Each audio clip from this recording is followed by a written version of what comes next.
In 1945, the Bretton Woods Agreement established the dollar as the world reserve currency, which meant that international commodities were priced in dollars.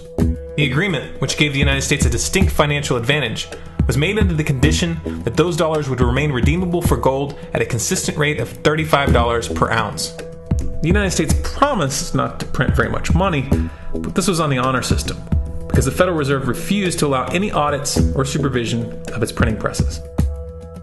In the years leading up to 1970, expenditures in the Vietnam War made it clear to many countries that the U.S. was printing far more money than it had in gold. And in response, they began to ask for their gold back. This, of course, set off a rapid decline in the value of the dollar. The situation climaxed in 1971 when France attempted to withdraw its gold and Nixon refused. I have directed the Secretary of the Treasury to take the action necessary to defend the dollar against the speculators. I have directed Secretary Connally to suspend temporarily the convertibility of the dollar into gold or other reserve assets, except in amounts and conditions determined to be in the interest of monetary stability and in the best interest of the United States. This was obviously not a temporary suspension, as he claimed, but rather a permanent default. And for the rest of the world who had entrusted the United States with their gold, it was outright theft. In 1973, President Nixon asked King Faisal of Saudi Arabia to accept only US dollars as payment for oil and to invest any excess profits in US Treasury bonds, notes, and bills. In return, Nixon offered military protection for Saudi oil fields. The same offer was extended to each of the world's key oil-producing countries, and by 1975, every member of OPEC had agreed to only sell their oil in US dollars. The act of moving the dollar off of gold and tying it to foreign oil instantly forced every oil-importing country in the world to start maintaining a constant supply of Federal Reserve paper. And in order to get that paper, they would have to send real physical goods to America. This was the birth of the petrodollar.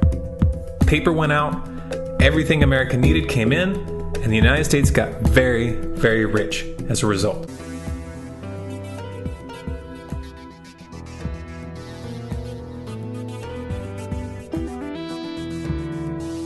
In November of 2000, Iraq began selling its oil exclusively in euros. This was a direct attack on the dollar and on U.S. financial dominance, and it wasn't going to be tolerated.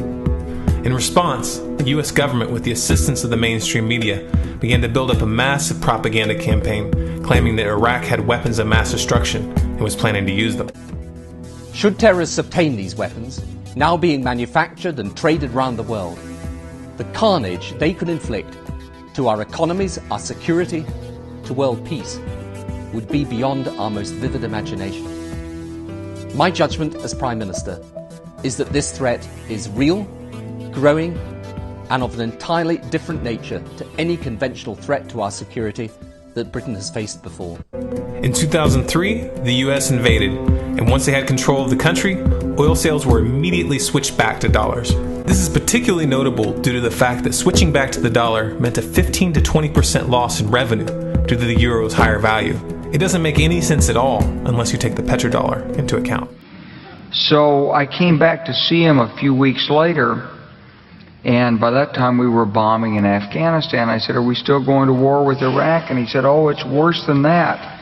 He said, he reached over on his desk, he picked up a piece of paper, and he said, I just got this down from upstairs, meaning the Secretary of Defense's office today, and he said, "This is a memo that describes how we're going to take out 7 countries in 5 years, starting with Iraq and then Syria, Lebanon, Libya, Somalia, Sudan, and finishing off Iran."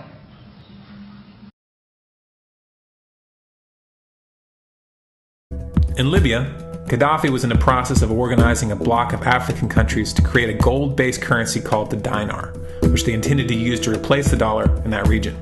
U.S. and NATO forces helped destabilize and topple the Libyan government in 2011. Tonight, British forces are in action over Libya.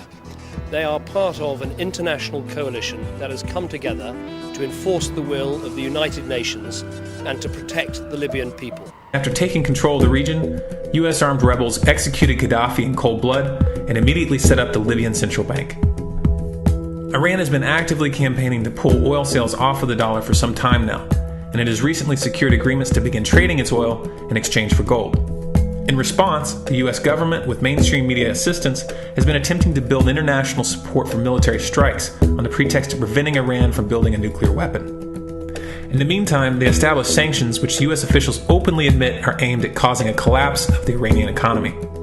Syria is Iran's closest ally, and they are bound by mutual defense agreements. Russia, China, and Iran have all explicitly sided with the Syrian government. Russia is providing air support, advanced anti-aircraft missile systems, heavy weapons, and training. Iran, for its part, has troops on the ground. For the time being, China is more preoccupied with the ongoing tensions in the South China Sea, and has not flexed its muscles in Syria as of yet. However, they should always be considered a wildcard variable. The current Iraqi government is also a wildcard. In 2015, they began to indicate where their loyalties lay in several meaningful ways. For example, they told the US government that new ground operations were not welcome, while at the same time announcing that they intend to look to Russia for military assistance. The list of countries pushing for regime change in Syria is a bit longer. United States, France, England, Germany, Saudi Arabia, Jordan, Qatar, Turkey, and Israel.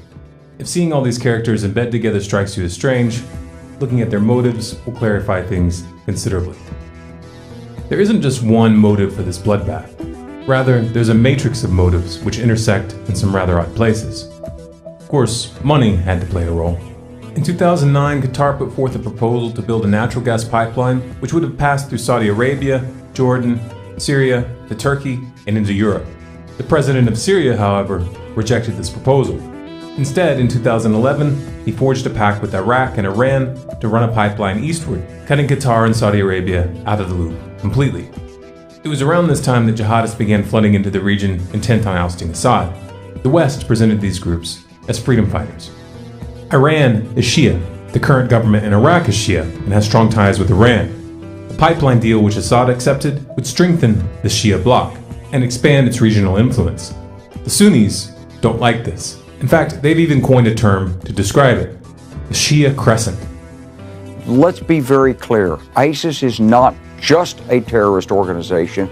It is a Sunni terrorist organization. That means it blocks and targets Shia. And that means it's serving the interests of Turkey and Saudi Arabia, even as it poses a threat to them. Because neither Turkey nor Saudi Arabia want an Iran, Iraq, Syria, Lebanon bridge that isolates Turkey and cuts Saudi Arabia off. Israel also doesn't like the Shia crescent at all, and they have decided to work with the Sunnis to form a parallel bloc to counterbalance Iran's influence. This is why Israel has launched numerous airstrikes against the Syrian government over the years and has provided medical care, logistical support, and safe passage to known jihadists. In 2013, Israel's ambassador to the US, Michael Oren, told the Jerusalem Post that, quote, "The initial message about the Syrian issue was that we always wanted Bashar Assad to go. We always preferred the bad guys who weren't backed by Iran to the bad guys who were backed by Iran. This was the case," he said, "even if the other bad guys were affiliated to Al-Qaeda." Let that sink in for a moment. Now, at this point, if you were to ask any of these governments directly why they're arming and funding jihadists in Syria, they would claim that they are only supporting the moderate rebels, specifically the FSA. We believe there are around 70,000 Syrian opposition fighters, principally the Free Syrian Army, who do not belong to extremist groups and with whom we can coordinate attacks on ISIL. FSA commanders have gone on record to say that they cooperate with and conduct joint operations with al-Nusra, and ISIS and al-Nusra have officially formed alliances. And it is well established that the FSA command has been dominated by Islamic extremists for years.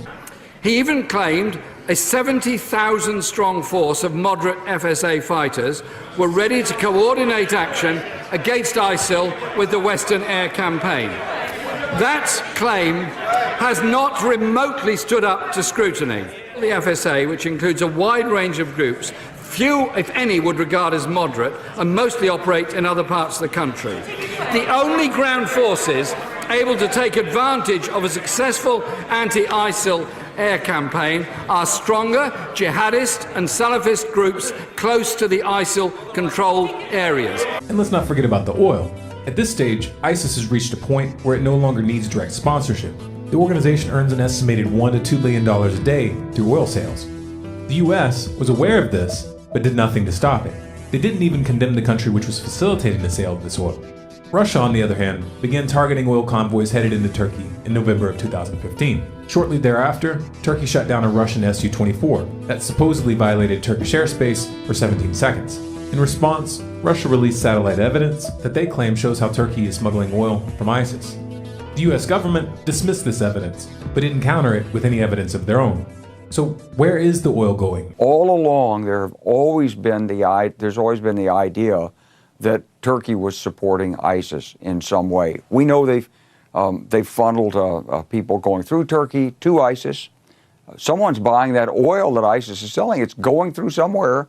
It looks to me like it's probably going through Turkey. But the Turks haven't acknowledged that. They knew, but they did nothing. Why? Well, let's ask Mike Morrell, former deputy director of the CIA. There seemed to have been a judgment that, look, we don't want to destroy these oil tankers because that's infrastructure that's going to be necessary to support the people when ISIS isn't there anymore. And it's going to create environmental damage. The United States and France are keen to make a show of airstrikes and special forces, but what they really want is the ability to operate in Syria militarily. This is the only way they'll have any chance of influencing the outcome. Trouble is, Russia is dug in. Unlike the United States and France, they have permission to operate in the country, and this has allowed them to set up bases and a strong anti-aircraft defense grid, which at any point could be used to enforce a no-fly zone. Washington is in a weak position. Can't really win from this angle, so they'll have to find a way to put Russia off balance and retake the momentum. It's important to remember the real stakes in this conflict. The West is in a state of decline. Their influence is waning. If the US and their allies fail to remove Assad from power, what they will be faced with is more than just a strong Shia crescent. If they fail, they risk being edged out of the entire region and replaced by Russia. This would give Russia an enormous amount of leverage in global energy markets. And this, of course, has serious implications for the petrodollar. For Washington, this is an unacceptable outcome, so expect the unexpected.